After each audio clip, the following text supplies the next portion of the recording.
So da dama mutane sukan tambayi kansu cewa me yasa mutane ke samun jari masu yawa da kuma arziki maɗuɗai a cikin wannan kasuwa ta crypto, su kuma suke kasa samu. So mutane suna mamakin yadda wasu mutane ke samun arziki da wannan harka ta crypto kenan. Su kuma ba su san yadda za a yi su fara samun wannan arzikin ba.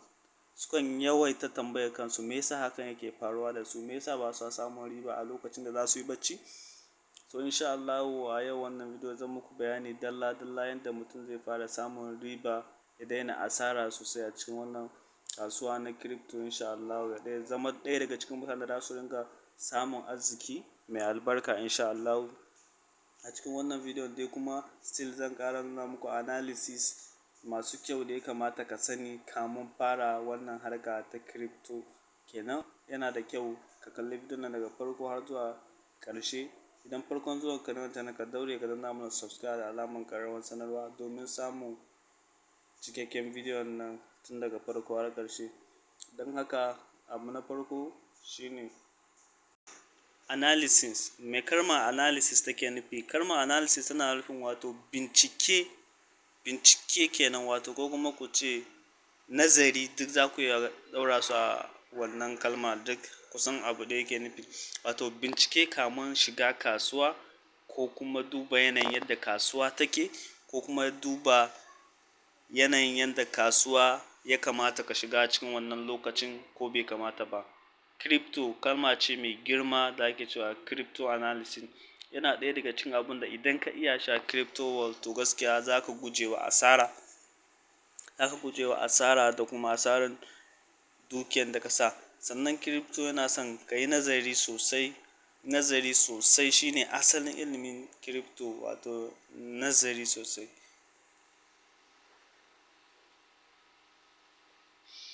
Crypto analysis. Sannan yanzu misali kamar za ka shiga kasuwa, dole akwai wasu wuraren da sai ka je ka bincika wannan coin tana da kyau ko kuma tana da kaza, ya karfe nawa ya kamata in shiga kasuwan nan, ko kuma wani kasuwa take tafiya, tana tafiya a head and shoulder ne, ko tana tafiya a trend line ne, da sauransu. Dai bincike masu ɗumbin yawa ya kamata ka yi a cikin wannan kasuwan kamun ka tsumbula kanka zuwa ciki. Sannan kuma akan kintaci lokacin da ya kamata, ko rauni da kasuwa ke da shi, ko kuma lokacin da ya kamata mutum ya shiga kasuwa, ko kuma yanayin rashin ƙarfin wannan coin ɗin da mutum zai siya da sauransu. Duk kai koman da ake ta yi a kasuwan crypto, duk ya a kan abu biyu ne ya ake kai komo a cikinsa. Na farko shine riba, na biyu kuma gujewa asara. To shi yasa aka ce muku crypto analysis, nazari kenan. Ka yi nazari mai ɗumbin yawa kamun ka fada kasuwa don ka gujewa asarar dukiyanka ko kuma samun riba akan dukiyanka. Ba wai kawai don ka ji ana cewa crypto kawai ka ɗauko kuɗaɗenka ka zo ka tsunduma cikin kasuwa ba tare da ka yi wasu nazarurruka, kawai kai kana tunanin ka samo riba, garin samo ƙiba za ka ga an zabtaro rama. To don haka yana da kyau mutum ya yi analysis. Sannan akan yi nazari da yanayin yadda duniya ke tafiya a ciki. Yaya ana yawan faɗace-faɗace a ƙasashe da dama, ko kuma ya zaman lafiya ne ke wanzuwa a wasu yankuna. Duk yana ɗaya daga cikin abubuwan da ya kamata ka bincika. Sannan za ka bincike wasu labarurrukan me duniya ke tafiya a ciki, da yanayin yadda kasuwancin duniya ke tafiya a ciki, da kuma yaya siyasan duniya take tafiya a ciki. Abin suna ƙoƙarin bashi matsala ne, ko kuma suna ƙoƙarin ƙara ƙarfin gwiwar mutane akan wannan kasuwanci ta crypto, ko kuma suna ƙoƙarin dilmiyar da harkar ne. Duk wannan shi ma yana da kyau mutum ya yi bincike a kan shi kamun ya fara zuba kuɗinsa a wannan kasuwa ta crypto. Babu wanda zai so a ce a yau ya shiga cikin kasuwa ya yi asarar dukiyarsa, sai dai ya shiga kasuwa da zammar yana son ya yi riba.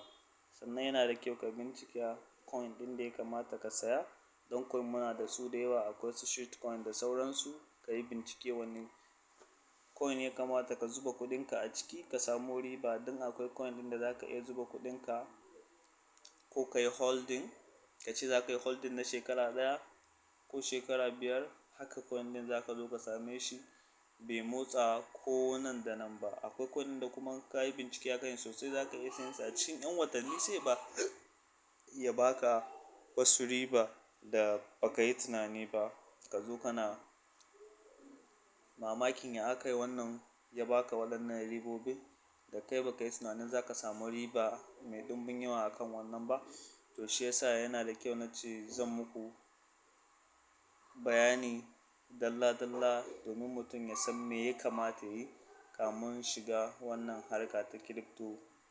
Domin ana samun riba, kowa ya san ana samun riba, sannan akan samu asara. In dai kakan yi bincike mai kyau, to gaskiya riban da za ka samu sai ya fi asaran da za ka yi a wannan kasuwar ta crypto. Kun gane? Ku natsu sosai da kyau, ku fahimci waɗannan abubuwan da na faɗa muku. In ka san farkon shigowanka ne, akwai analysis da yawa da ya kamata ka yi. Ka biyan mutanen da suka san harkar crypto, ko kuma kana da damar zuwa makarantar crypto, ka je ka samu ka koyi wannan harkar.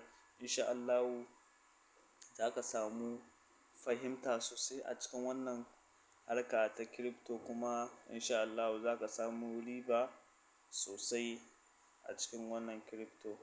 Technical analysis, sentimental analysis, fundamental analysis, duk analysis ne masu kyau. Insha Allahu in dai kuna bibiyan wannan channel, zan ringa kawo muku.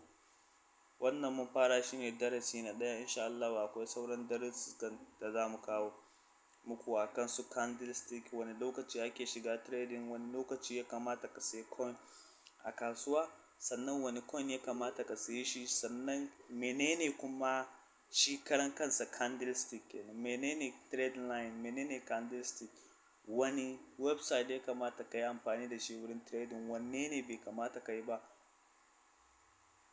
Kai day trading ne ko kuma duk wani zane-zane da rubuce-rubuce da wani abun da ake yi, duk akan abu ɗaya ne, wato riba da kuma gujewa asara.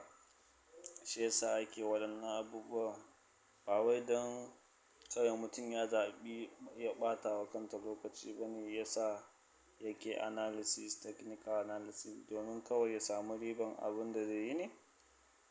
Shi yasa yake wannan abun, wanda kai ma ya kamata ka yi technical, sentimental analysis da fundamental analysis, duka ya kamata ɗan uwa kai ma ka yi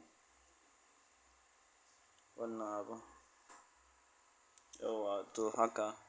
Yanzu kamar misali, in ka tashi sayan gida, dole kaga za ka buƙaci agent, ko in ce za ka zo ama bincike a kan gidan ya ake gani, ka tambayi 'yan uwanka ko abokanka cewa don Allah ya kuke ganin gidan nan, unguwar da gidan nan take ya kamata yana da tsari, ko kuma unguwa ce mara tsari da kuma wasu abubuwan da bai dace ba yakan faru a unguwar.